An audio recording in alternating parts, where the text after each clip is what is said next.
Tanya langkah kita ke surganya kelak, amin ya rabbal alamin wa ya mujibas sa'ilin. Ibu-ibu dan akhwat, barakallahu fikum, sehat semuanya ya? Alhamdulillah. Masih kuat untuk dengarkan pengajian? Insyaallah. Amit aku tak duduk sini. Baik, ibu-ibu dan akhwat jamaah kajian yang dirahmati Allah Rabbul Izzah, pada akhirnya kita berada di penghujung di bulan Sya'ban ya. Penantian kita sudah hampir finish, di mana tinggal menghitung hari di hadapan kita. Bila Allah mengizinkan akan datang bulan suci Ramadan ya. Satu bulan yang memang diidamkan, satu bulan yang memang dirindukan, satu bulan yang memang menjadi penantian terindah bagi setiap orang yang beriman di antara kita. Ibu-ibu dan jamaah kajian yang dirahmati Allah Rabbil Izzah, hal ini memang dinantikan bagi hamba-hamba Allah yang soleh dan solihah.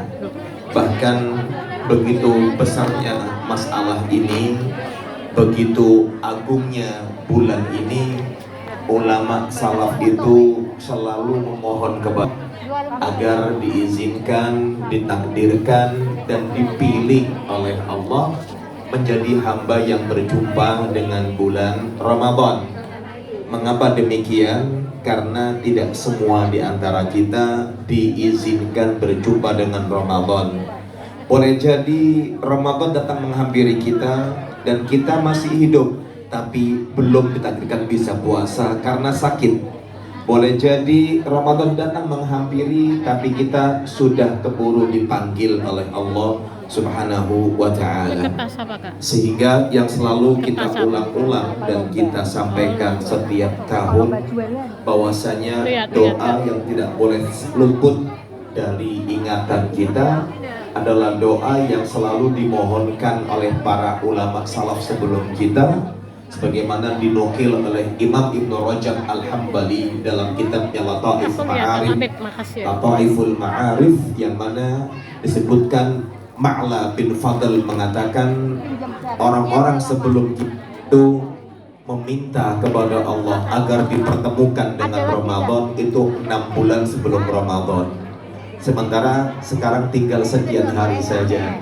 Bukan berarti terlambat bagi kita untuk berdoa, karena ulama salaf itu meminta kepada Allah 6 bulan sebelum Ramadan agar ditakdirkan berjumpa dengan Ramadan dalam keadaan sehat walafiat. Bahkan Yahya bin Abi Katsir itu mengatakan di antara doa yang selalu mereka lantunkan, di antara doa yang selalu mereka panjatkan, dan di antara doa yang selalu mereka mohonkan kepada Allah adalah Allahumma sallimni ila Ramadan wa sallim li Ramadana wa tasallamhu minni mutaqabbala. Doa ini mudah diucapkan, mudah dihafalkan, namun terkadang tidak jarang di antara kaum muslimin di muka bumi ini lupa untuk mengucapkannya. Yang insya Allah ibu-ibu udah pernah hafal ya? Belum? Kan udah tiap tahun disampaikan? Lupa, berarti kebanyakan hafalan.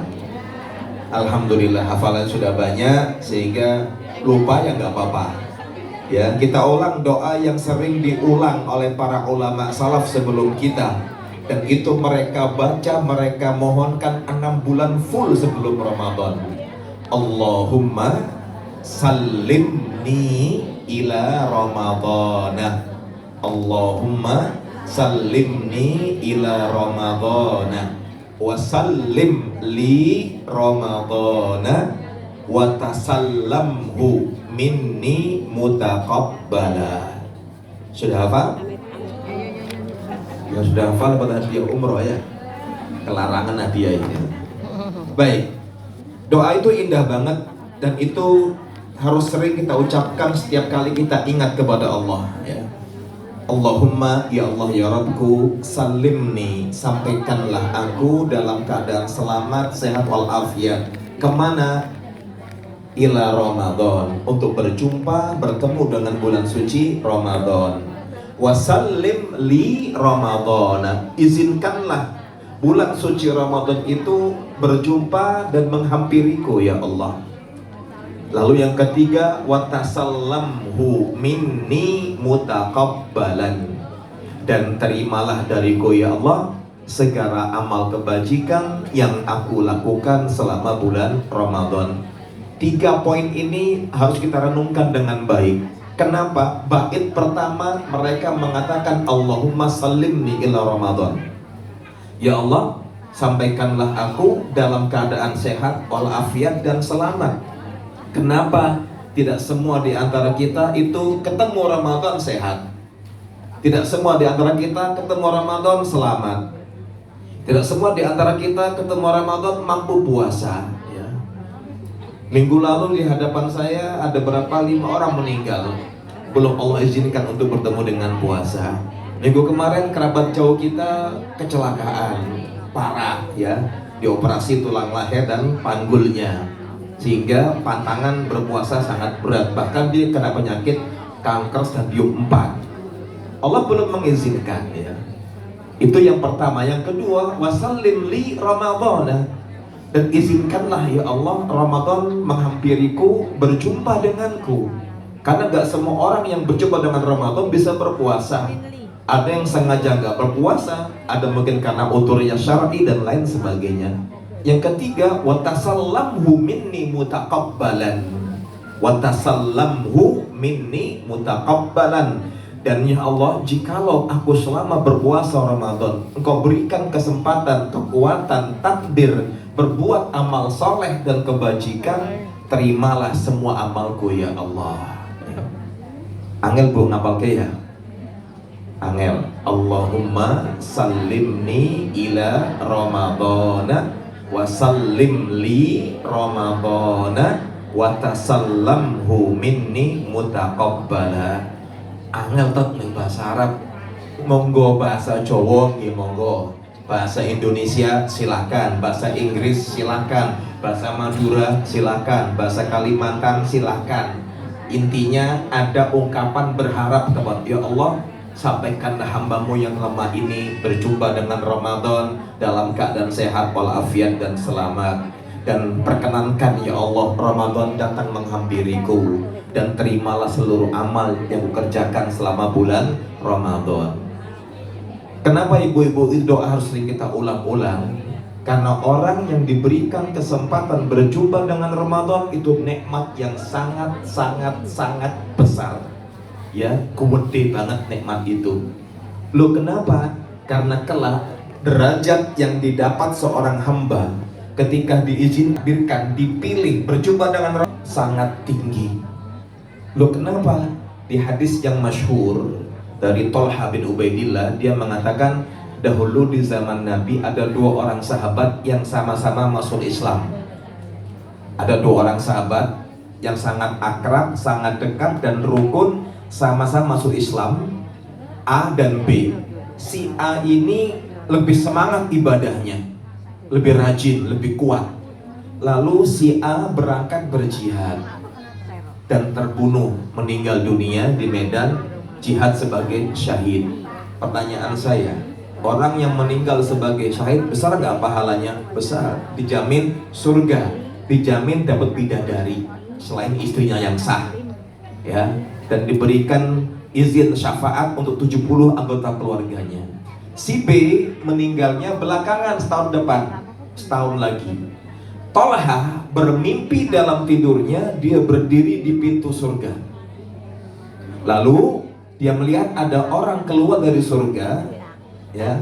Yang pertama kali dipanggil masuk ke surga itu yang kedua, yang meninggal setahun setelah sahabatnya. Lalu yang meninggal syahid belakangan masuk surga. Kata Thalha, pas aku ingin masuk, yang jaga surga itu malaikat mengatakan, nek awakmu kosek, karena kamu belum mati.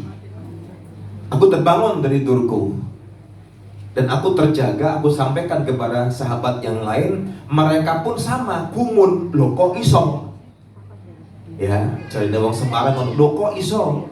Kok bisa-bisa nih orang yang mati syahid ke surga belakangan ketimbang orang yang mati setahun setelah dia yang nggak mati syahid. Mereka bingung, kipiye, sampai ke telinga Rasulullah SAW. Rasulullah keluar, kata dia, eneng ngopo? Ada apa kok kalian itu bingung? Gimana nggak bingung Rasulullah? Dua sahabat itu, yang satu semangat ibadahnya dan meninggal di medan jihad. Yang kedua biasa saja setelah dia temannya meninggal dunia. Kenapa lebih dulu masuk surga yang meninggal bukan sebagai syahid?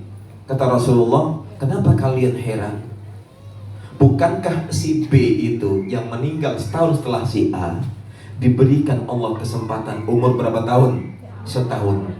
Dan si B itu diberi Allah kesempatan untuk sholat, beribadah, puasa, zakat, plus mendapati Ramadan. Kata Rasulullah, jarak antara si B dengan si A itu antara langit dan bumi. Derajat mulia yang Allah berikan kepada seorang hamba nek ketemu dengan Ramadan dan menunaikan puasa dengan sebaik-baiknya, tinggi sekali derajatnya. Inilah yang membuat mereka, para sahabat dan ulama salaf itu deg-degan ketika mendekati Ramadan. Dan ini bukan hal yang boleh kita sepelekan, ini masalah besar ibu-ibu. Kenapa? Fadilahnya besar, keutamaannya besar, pahalanya besar. Itu contohnya di hadis riwayat Imam Baihaqi dan juga yang lainnya, Nabi mengatakan, kalian tahu bukankah si fulan ini dipanjangkan umurnya setahun sehingga dia sujud kepada Allah selama setahun dan dipertemukan dengan Ramadan, dia baca Al-Quran, dia puasa, dia taraweh, dia qiyamul lail, dia sedekah dan lain sebagainya. Kata Rasulullah, jarak antara dia dengan sahabat yang meninggal duluan antara langit dan bumi. Allahu Akbar. Dhuwur, dhuwur pirang meter orang ngerti. Saking tingginya derajat dan kemuliaan yang diraih. Ya. Kenapa itu sangat indah mereka idamkan? Karena Ramadan itu hal yang sangat istimewa di hadapan hamba-hamba Allah. Kenapa istimewa? Di bulan Ramadan itu ibu-ibu, minimal kita ambil satu hadis. Di bulan Ramadan itu ada anugerah hadiah indah yang Allah berikan kepada hamba-hambanya. Apa itu? Dalam hadis riwayat Tirmidzi, Kanjeng Nabi SAW pernah dawuh, pernah bersabda, idza kana awwalu lailatin min Ramadan, apabila masuk malam pertama Ramadan, futtihat abwabul jannah walam yughlaq minha babun wa ghulliqat abwabun nar walam yuftah minha babun. Ketika masuk malam pertama Ramadan, seluruh pintu surga dibuka dan tidak ada satupun yang ditutup. Pintu surga ada berapa bu? 20? 26? 8. Kok sidik kan? Jangan bilang sedikit. Luas surga itu, luasnya seluas langit dan bumi. Dibuka seluruh pintu surga dan tidak ada satupun yang ditutup. Supaya apa? Setiap hamba Allah mengejar peluang untuknya Allah, nggak ditutup satupun. Dan ditutup seluruh pintu neraka, tidak ada satu pintu neraka yang dibuka. Ada berapa pintu neraka? 7. Supaya apa? Tidak ada di antara kita yang Allah sayang sama kita kok. Allah sangat sayang kepada hamba-hamba yang beriman ini, dikasih kesempatan. Subhanallah. Padahal kita kalau mau ke Masjid Nabawi, mau ke Raudhah, angel. Padahal nggak harus ke Raudhah kita seharusnya, tapi rela melek malam bahkan bayar tasrik. Ini bukan lagi Raudhah, surganya Allah di malam pertama Ramadan sudah dibuka semuanya, tidak ada satupun yang ditutup. Supaya hamba Allah semangat menggapai surganya Allah. Antara cinta Allah yang lain ditutup seluruh pintu neraka. Ben tidak ada satupun hamba ini yang coba-coba ke neraka. Allah nggak rela, Allah nggak ridho sama sekali. Lihat itu. Lalu Nabi mengatakan wasufidat asyayatin wa maradatul jin, dibelenggu syaitan dan jin yang jahat. Mereka tidak diberi ruang gerak secara bebas untuk mengganggu orang yang beribadah selama Ramadan. Muncul pertanyaan, Pak Ustaz, Ramadan kok masih ada kemaksiatan? Ramadan kok ada yang mendem dan main hal yang haram? Ramadan masih ada yang berbuat dosa. Katanya setan dibelenggu. Ada dua penafsiran yang dinukil Imam Qurtubi.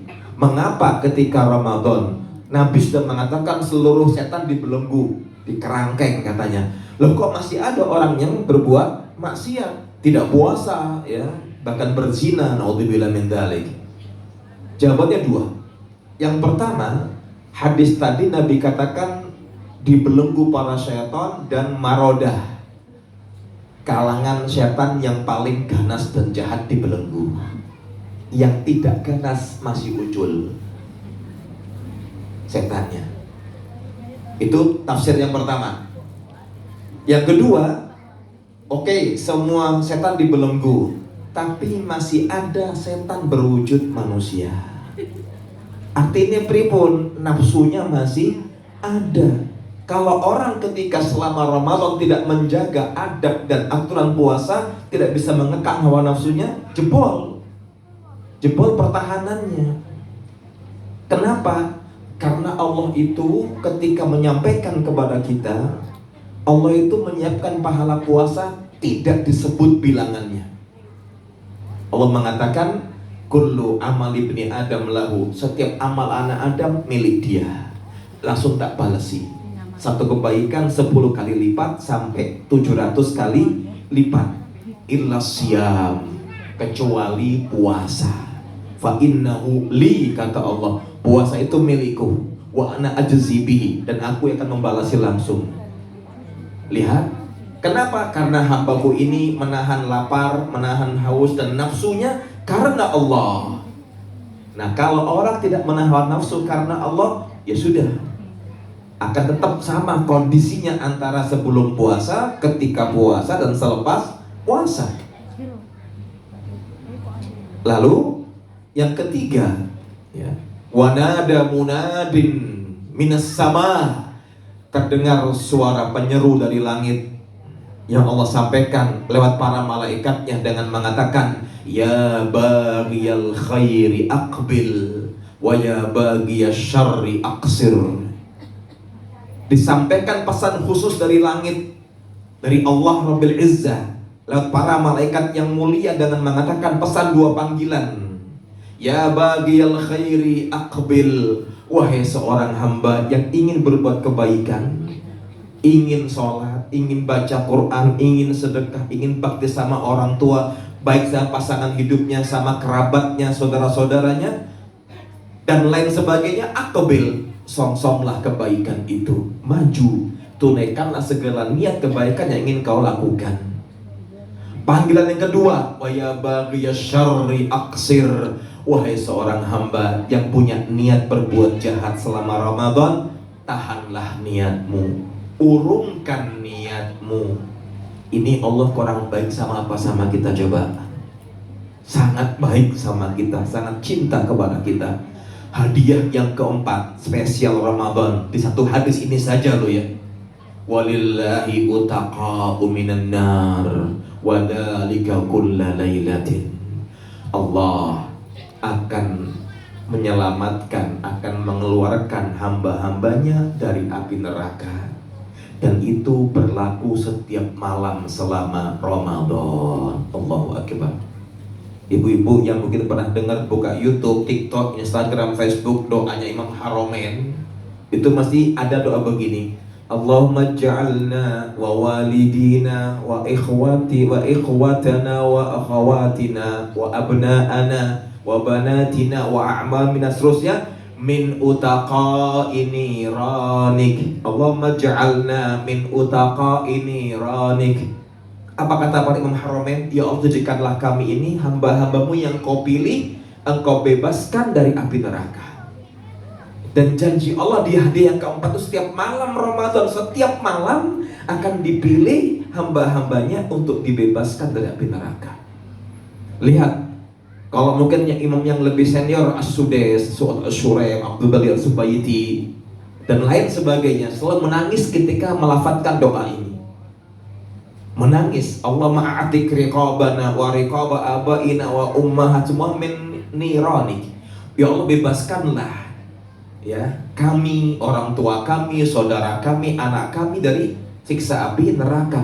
Karena mereka menagih janji Allah ini. Karena hadiah yang keempat selama Ramadan, setiap malam Allah akan pilih, Allah akan ambil di antara hamba-hambanya yang layak dibebaskan dari api neraka.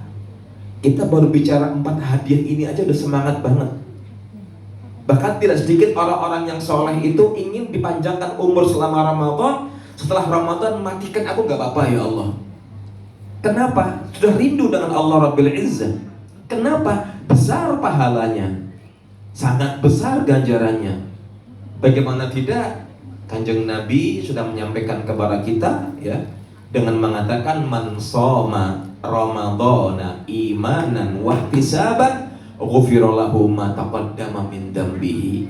Barang siapa sapa wonge yang menunaikan puasa Ramadan dengan didasari keimanan, percaya dan mengimani ini perintah Allah, wahtisaban, dan berharap pahala dari Allah, ghufira lahu ma taqaddama min dambihi, Allah akan ampuni dosanya setahun yang lalu. Subhanallah. Cukup 2 hadis ini saja yang kita hafal sudah menjadi pemicu motivasi semangat kita untuk rindu dengan Ramadan. Nek duweni iman, nek wong si orang duweni iman, ahli maksiat, ahli kejahatan sambat, waduh, siap-siap iki sebulan ora oleh mangan awan-awan, sebulan dioyak-oyak dioprak-oprak nang masjid, sebulan kon ngene ngono. Itu yang berpenyakit. Tapi yang tidak, subhanallah, bahkan ibu-ibu, para ulama salaf itu mengatakan ketika masuk bulan Sya'ban itu dijuluki Syahrul Qurra, bulan para pembaca Al-Quran. Bahkan ya, Sya'ban itu Nabi puasanya hampir mirip dengan Ramadan ketika di bulan Sya'ban. Sehingga Abdullah bin Amr bin As dan juga Usama bin Zaid ketika ketemu Nabi, Usama mengatakan, ya Rasulullah, engkau banyak berpuasa, kenapa? Kata Rasulullah, wahai Usama, di bulan Sya'ban itu bulan dimana diangkatnya amalan ke langit sana, dan aku berharap amalku diangkat ke langit, aku dalam keadaan sedang berpuasa. Lihat itu. Bahkan selama Ramadan para ulama yang biasa baca hadis tutup buku hadisnya, fokus membaca Al-Quranul Karim. Sehingga ibu-ibu, pesan ulama yang pertama sebelum kita berjumpa dengan Ramadan, sebagaimana diungkapkan oleh Syekh Profesor Dr. Abdul Salam Ash-Shuwair, dia mengatakan, siapkan niat kita, niat yang baik dan tekad yang kuat untuk menghadapi Ramadan. An-niyatu wal azmu ala ta'ah. Siapkan niat kita dan tekad untuk melaksanakan amal ketaatan kepada Allah Rabbil Izzah. Loh, kenapa? Penting niat dari sekarang kita itu. Dalam hati kita berniat, ya Allah, saya ingin jadi hamba yang baik dan saya ingin bertekad kuat untuk menjalani seluruh ibadah Ramadan sebaik-baiknya. Putranya Ahmad bin Hanbal yang bernama Abdullah pernah bertanya kepada bapaknya, ya abati ausini, wahai bapakku, beri aku wasiat. Kata ayahnya, yaitu Ahmad bin Hanbal, ya bunayya inwil khaira fa innaka ma zilta bi khairin ma nawaital khaira. Nah, dari sekarang niatkanlah kebaikan. Niatkan dalam hatimu ingin berbuat kebajikan, ketaatan dan amal soleh. Kenapa? Fa innaka, karena engkau selalu dianggap berada di atas kebaikan selama engkau meniatkan ingin baik, jadi orang baik, dan mengerjakan amal kebajikan. Subhanallah. Karena Nabi pernah bersabda, innamal a'malu binniyat. Setiap amal itu tergantung niatnya. Sehingga kata Ibnu Muflih, pengarang kitab Adabus Syar'iyyah, ya laha wasmin wasiyatin abimah min abin musyfikin libni. Sungguh wasiat Imam Ahmad bin Hambal yang disampaikan kepada putranya Abdullah, itu wasiat yang sangat agung. Rasa cinta orang tua kepada anaknya cukup menyampaikan pesan singkat, nah, niatkan kebaikan dan tekadkan niatmu untuk berbuat amal ketaatan, karena engkau akan dihukumi oleh Allah sebagai orang yang baik dan terus berada di dalam kebaikan selama engkau meniatkan kebaikan. Selama engkau meniatkan kebaikan. Wasiat yang kedua kata para ulama ibu sekalian, perbaiki kualitas taubat kita mulai hari ini. Segera banyak bertobat kepada Allah Rabbul Izzah. Loh kenapa? Yang hari ini sampai menjelang Ramadan tidak menyiapkan dirinya bertaubat, bakal kangelan ketika menunaikan amaliyah ibadah Ramadan. Karena mobil saja kalau mau dipakai dipanasi dulu, diperiksa kelayakan mesinnya, ya, diperiksa kaki-kakinya, bahan bakarnya, semuanya. Raga kita pun sama, kalau nggak dibiasakan berbuat ketaatan sebelum Ramadan, bakal kangelan. Aduh, otakku ngeleh, ya, haus, ngantuk, capek ya, karena nggak dibiasakan sebelumnya. Apalagi kalau kita selama Ramadan ingin bangun malam, bakal kangelan. Kenapa? Tidak dibiasakan sebelumnya. Kan semboyane wong Jawa niku napa? Witing tresno jalaran saka kulino. Nguli saben dina. Sama dengan raga dan jiwa kita, nek dibiasakan sebelum Ramadan berbuat ketaatan, terbiasa bertobat kepada Allah Rabbul Izzah, Allah akan bantu kita selama Ramadan dipermudah segala aktivitas ibadah kita. Yang ketiga, di bulan Ramadan itu niatkan dari sekarang kita membaca Al-Quran minimal khatam sekali dalam sebulan, minimal. Padahal ibu-ibu sahabat Nabi itu bilang, ya Rasulullah, kok sebulan sekali suruh khatam? Kami kuat setiap hari. Lihat, kami kuat setiap hari. Kita mesti protes, wah itu kan sahabat, wajarlah. Iya, karena kita mah gak wajar. Ya, sahabat itu sudah mendapat 3 julukan istimewa di hadapan Allah. Umat terbaik, manusia terbaik, generasi terbaik. Ketika Kanjeng Nabi dawuh, mbok yo kalian ngatam ke Quran sebulan sekali. Berapa Rasulullah? Sebulan sekali. Setiap hari kata mereka. Ojo kata Nabi. Nabi tahu mereka kuat. Jangan, minimal 3 hari sekali. Sanggup. Kalau kita kan minimal 30 tahun sekali. Nek kuat, nek kalingan, bu jujur ya. Kita itu kalau mau fokus baca Quran, duduk kalau kuat 1 jam itu minimal 1 juz misalnya, atau 2 juz malah. Nek ngaji ini lancar kayak Syekh Sudes, sejam 2 juz. Ya, wah kuasa. Lanjenengannya ke HP 10 jam kuat kok. Ora bang. 10 jam itu kan akumulasi, Arab turu HP-an, Arab mangan turu HP-an, Arab adus HP-an, buang hajat HP-an, ngerumpi gawa HP dan lain sebagainya. Makanya wajar ketika sahabat Nabi, enggak Rasulullah, kami sanggup setiap hari hatam sekali. Enggak, kata Nabi, minimal seminggu sekali. Enggak Rasulullah, ya wis 3 hari sekali. Oke, deal kata mereka, cocok budal. Itu sahabat. Nek kita kan, wah, Quran ki kandel 30 juz. Jari ini Gusti Allah ki Maha Pengampun, mbok yo dikasih toleransi, yo wis sebulan sekali. Padahal Allah bilang pintu surga semua dibuka, neraka semua ditutup, nggak ada yang dibuka. Surga dibuka semua, nggak ada yang ditutup. Cik nawar. Itulah kehebatan kita menungso ini. Menang-menang senang dosa. Peluang besar di depan mata tapi ditawar. Kalau kita belanja di pasar nawar nggak apa-apa. Lagi pahala ditawar ya nemen. Sangat nemen kita pada akhirnya ya. Minimal sebulan sekali. Kuat sebulan 2 kali itu udah bagus. Ya kalau nggak ada kesibukan. Karena mereka para ulama itu bahkan ketika ada biografi Imam Syafi'i, dia dikatakan menjelang 10 terakhir Ramadan dia sehari hatam 2 kali. Ada yang mengatakan sejak awal puasa dia hatam 2 kali sehari. Ada mengisahkan yang satu dia hatamkan dengan sholat malam, yang satu dia hatamkan dengan sholat malam. Ibu-ibu kalau mau jujur, tahajud 1 jam itu kita paling bisa 1 juz. Kalau sambil doa sujudnya, nggak cukup tuh 1 juz itu. Tapi Imam Syafi'i dibagi 2, yang satu di luar tahajud, yang satu di pas tahajud. Jadi 2 kali hatam sehari. Sebulan sudah hatam berapa kali? 60 kali. Kita 60 tahun sekali urung kelar. Alhamdulillah. Al-Quran ya.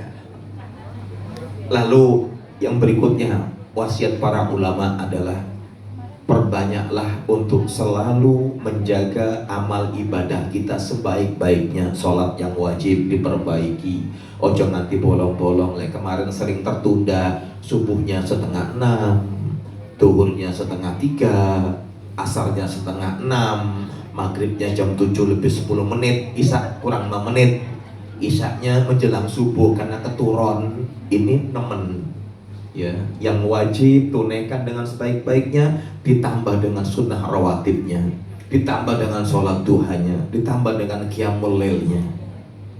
Kenapa?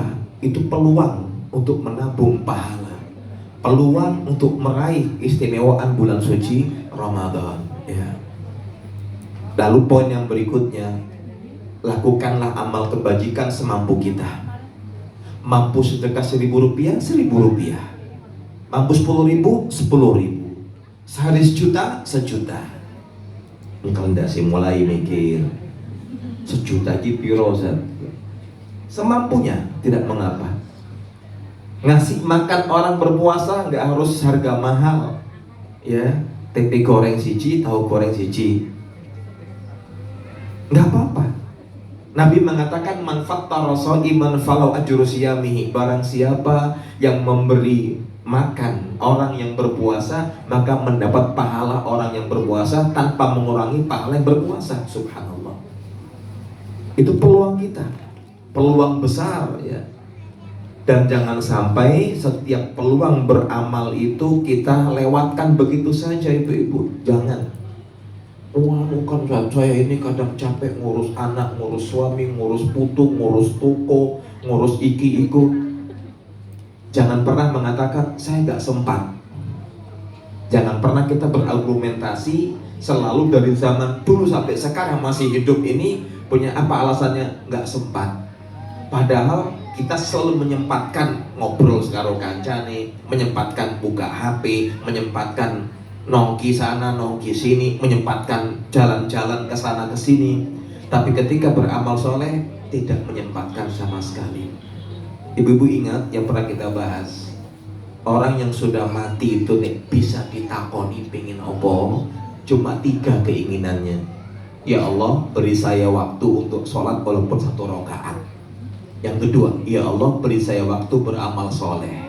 Yang ketiga, ya Allah, beri saya waktu untuk sedekah. Cuma 3 keinginannya. Nek iso ngomong ya. Kita yang sekarang sambak sholat mana. Bu, sholat itu sampai Anda mati. Nek wis mati wis bar, selesai. Tapi capek usah. Surga itu mahal.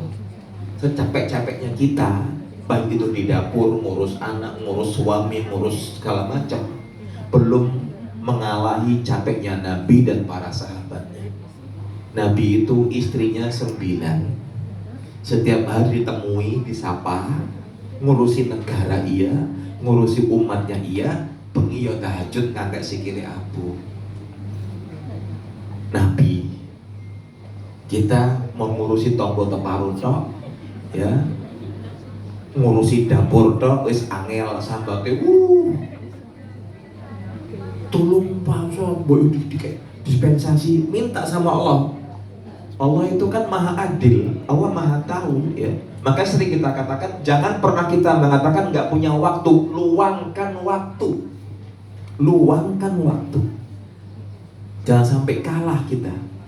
Makanya kemarin kan yang sering viral tayangan video singkat bagaimana seorang hamba itu memperlakukan Quran kayak HP. Tangi turu boleh Quran, mau cuci tangan bawa Quran, mau naik bis bawa Quran. Diganti semua aktivitas dia. Ibu-ibu ingat, Anda tidak scroll HP, tapi diganti scroll Quran. Lebih beruntung mana? Al-Quran. Kita nggak pegang HP, nggak tahu berita, nggak dosa. Ya, nggak dosa. Karena apa? Berita-berita di medsos itu kalau Anda nggak tahu, Anda nggak berdosa. Jadi itu ilmu yang tidak bermanfaat dan apa? Kebodohan yang tidak merugikan. Wah, gimana jenengan ini nggak dengar berita selama Ramadan? Nggak perlu. Yang penting saya tahu berita saya sekarang, saya sehat, saya selamat, wis hatam Quran ping telu misalnya. Tiap malam bisa tahajud, tiap hari bisa sedekah. Itu yang kita canangkan dari sekarang, meluangkan waktu, bukan mencari waktu luang. Itu harus diluangkan. Kalau enggak, nanti kita berat. Harus dipaksa, harus dipaksa. Kudu. Lalu kita kan ada bilang gini, pokoknya Ramadan kudu ganti baju, kudu tuku kelapi loro, sepatu telu, kudu ganti mau kena, sajadah ganti pasangan, tidak perlu. Kita kan nafsunya tuh dunia semua padahal. Kapan Anda bilang wahai jiwaku kudu kuat ibadah, kudu kuat sholat, kudu kuat maca Quran, kudu kuat nahan hawa nafsu, kudu kuat semangat. Bilang ke diri kita, wahai jiwaku, sholat nong sepisan, nek wis mati wis bar. Selesai kita. Selesai. Itu yang harus kita tanamkan. Lalu yang berikutnya, jagalah lesan kita. Lesan itu kan sering orang Indonesia mengatakan lidah tak bertulang. Ibu-ibu, kalau Allah merubah lidah kita ada tulangnya, bisa ngomong nggak kira-kira? Gak bisa. Karena itu selama Ramadan jangan sampai lisan kita itu menjadi penyebab gugurnya pahala ibadah kita. Puasanya sia-sia, sholat tarawehnya sia-sia, sholat tahajudnya sia-sia, sedekahnya sia-sia, dan juga amal yang lain juga sia-sia. Kenapa? Lesannya nggak dijaga. Maksudnya pripun Ustaz? Dijogo dikasih pagar? Enggak. Lawang gigi kita aja dipagari pakai behel supaya bagus. Kenapa lesan kita nggak dipagari supaya terjaga? Apa? Jangan sampai ada kebohongan dalam berucap. Apa? Jangan ada adu domba, namimah. Ya. Apa yang ketiga? Jangan sampai kita menggibahi orang lain. Karena memang puasa itu kan orang sering mengatakan daripada ini mending ini, daripada ini mending ini. Ya. Kau mendang-mending itu yang paling bahaya. Ya, bani mendang-mending niku bahaya. Ya, hati-hati. Anu kadang orang kerosoi. Nah, jika ngomong dosa ora kerasa. Ini bahaya. Ya, lisan jangan ada dusta, jangan ada kata-kata yang kotor dan berbau maksiat, jangan ada namimah adu domba, jangan ada ghibah menggunjing, dan jangan jadi provokator. Ya, begitu teman ngomong, bang, pegang bibirnya. Ya. Kalau kita mau ngomong, apa mbak? Orang situ istighfar, astagfirullah. Kalau teman bilang, Allah mau sepisan toh, sepisan, sak menit langsung mati, sapa sing rugi? Ya awake dhewe kan gitu. Sepisan keceplosan terus mati, is dead.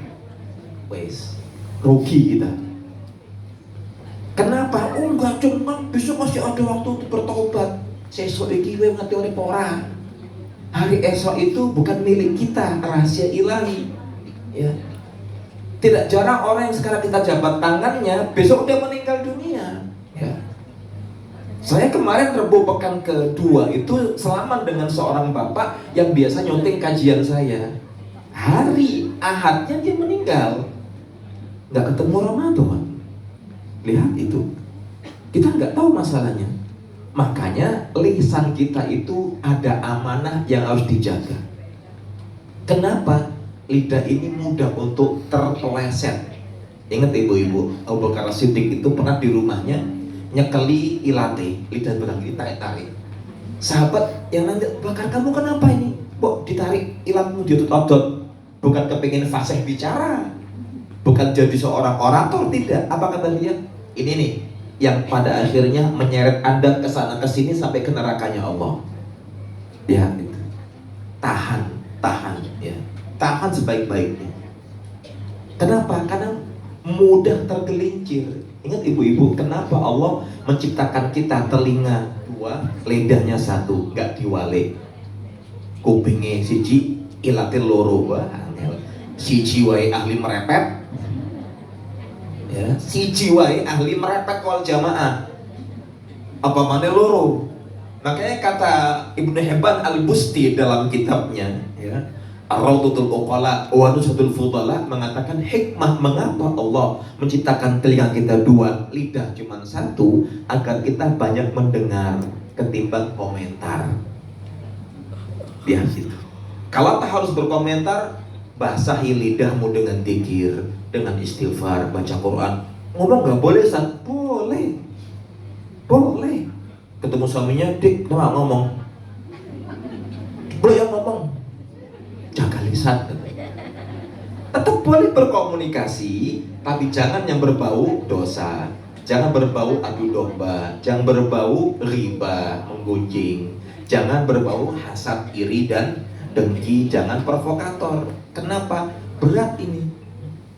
Nabi pernah mengatakan kebanyakan yang menyebabkan seorang hamba itu ke neraka cuma 2 lubang, ya, antara 2 pangkal paha dan antara rahang kita nih, lidah. Nabi mengatakan lisan itu enteng. Bahkan kita nyeplos sebuah tutur kata yang tidak dipikirkan dampaknya. Misalnya, Mbak, boyo ngomong sembarangan, ini bahaya loh, sakarku, iki cangkem-cangkemku misalnya, ilat-ilatku, mas buloh misalnya. Ternyata ucapan semacam ini, kata Nabi, bisa menjerumuskan dia ke neraka jahanam sejauh perjalanan 70 tahun lamanya. 70 neraka jeru dalam neraka itu. Baru bicara lisannya, orang yang ngomong sakarepe dhewe, yo, nggak mau dikasih hati, dia bilang terserah saya. Oh iya, terserah, silakan. Nabi udah jamin kok, neraka si ombo, neraka jek kosong. Orang kayak kamu ini ketika ngomong nggak dipikirkan dampak dan akibatnya, dicemplungin neraka sedalam-dalamnya dalam tempo perjalanan 70 tahun. 70 tahun, bukan kilometer loh itu ya. Adone kaya ngomong, Allah yang maha tahu. Tersiksa kita pada akhirnya. Lesan itu, Allah berikan kita lesan, fungsinya antara 2 yang berseberangan. Entah bicara baik atau bicara yang tidak baik, entah dzikir atau hal yang kotor. Makanya Nabi itu ketika ada sahabat datang, ya Rasulullah, minta nasihat. Nabi tahu sahabat ini senang dzikir, maka dia mengatakan, la yazalu lisanuka ratban min dzikrillah. Basahi lidahmu dengan dzikir kepada Allah. Makanya kata Ibnu Mas'ud mengatakan, ya Rasulullah, man najat, wahai Nabiullah, sampaikan kepadaku jalur keselamatan itu seperti apa sih? Kanjeng Nabi kabarkan kepadaku, nek aku pengen selamat iku piye carane? Nabi mengatakan, kufa alaika hada. Kata Rasulullah, ini nih, jaga ya. Kata Mas'ud, iki Rasulullah, apakah gara-gara ini kita akan diadab oleh Allah? Nabi marah. Sakilat ka ummuk.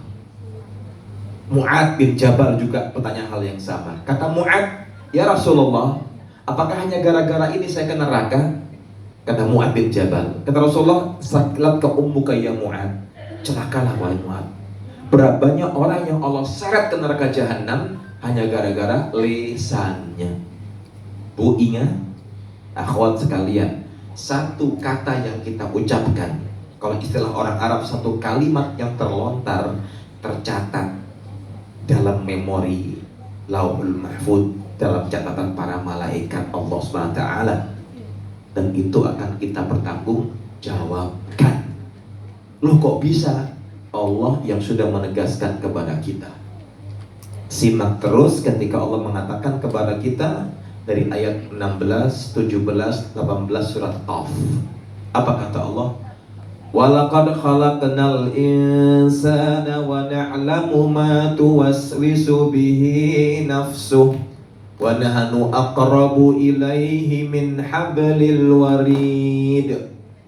Ityatalaqqal mutalaqqiyani 'anil yamini wa 'anil shimali qa'id. Ma yalfidhu min qawlin illa ladaihi raqibun 'atid. Apa kata Allah? Walaqad khalaqnal insan, dan sungguh kamilah yang telah menciptakan manusia, wa na'lamu ma tuwaswisu bihi nafsu, dan kami maha tahu isi hatinya. Isi hatine awak dhewe iki sing ngerteni sinten? Allah. Jadi hati-hati. Ngerasane kancane Allah ngerti. Oh iki emang ahli ngerasane iki. Dan itu yang sangat ditakutkan sahabat Nabi. Bila batin kita saja dipantau oleh Allah, pantaskah kita berniat buruk? Lihat itu. Allah mengatakan wa nahnu aqrabu ilaihi min hablil warid, dan kami lebih dekat kepada hamba kami ketimbang urat nadinya. Lalu di ayat 17 Allah mengatakan iyyatalaqqal mutalaqqiyani 'anil yamini wa 'anil shimali qa'id. Ketika ada dua malaikat samping kanan dan kirinya yang selalu hadir. Untuk apa? Ma yalfidhu min qawlin, tidak ada yang terucap dari lisan seorang hamba illa ladaihi raqibun 'atid, melainkan ada malaikat yang selalu hadir dan mengawasi. Waktunya habis. Ya, menit lagi. Pesan yang terakhir ibu-ibu, ya. Selalu bantu keluarga kita, kalau ada suaminya, anak-anaknya, kerabatnya, dimotivasi agar terus semangat menjaga keistiqomahannya. Saling berwasiat, ya. Le, na, do, pak, saudaraku, boleh jadi ini puasa terakhir kita. Boleh jadi ini amal terbaik kita yang terakhir. Bukan nakut-nakuti, Bu. Karena semua orang pasti akan mati, ya. Kita semua sudah dapat julukan camat, calon mati. Sampaikan kepada saudara kita, keluarga kita, kerabat kita, anak kita, pasangan kita, dan orang yang kita cintai, saudaraku, saudariku, suamiku, anakku, dulurku, boloku, boleh jadi ini Ramadan terakhir kita. Boleh jadi. Ayo maksimalkan. Ayo maksimalkan. Ibu ingat, kerabat kami yang jauh ketika divonis kanker stadium 4, dokter bilang apa? Udahlah, biarkan dia makan semaunya. Kenapa dok? Ya matinya tinggal nunggu waktu aja.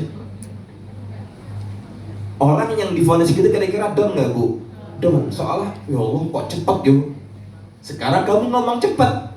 Dulu kok nggak cepet-cepet bertobat kan gitu. Tapi itulah manusia. Terkadang manusia tersadarkan dengan peristiwa yang dahsyat depan matanya, entah musibah, entah sakit, atau karena nasihat yang didengar oleh telinganya, macam-macam. Sehingga jangan pernah bosan saling mengingatkan pasangan kita, anak-anak kita, kerabat kita, saudara kita, sahabat kita. Boleh jadi ini Ramadan terakhirku. Boleh jadi tahun depan aku sudah tak lagi duduk bersanding dengan mereka. Kata para ulama salaf, mereka mengatakan Kam ra'aita mimman shama min baini ahlin, ya, wa jiranin wa ikhwani. Berapa engkau lihat tahun kemarin ada orang berpuasa bersama keluarganya, kerabatnya, dan ketemu tetangganya. Afnahumul maut.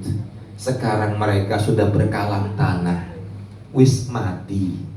Wastabqaka ba'dahum hayyan. Dan Allah memberimu kesempatan sekarang masih hidup. Ibu-ibu, ketika ada orang meninggal, bukan kita, saudara, tetangga, kerabat, kita masih hidup, kira-kira bersyukur nggak kita? Bersyukur, alhamdulillah ya Allah, engkau beri aku umur masih panjang, walaupun sebulan.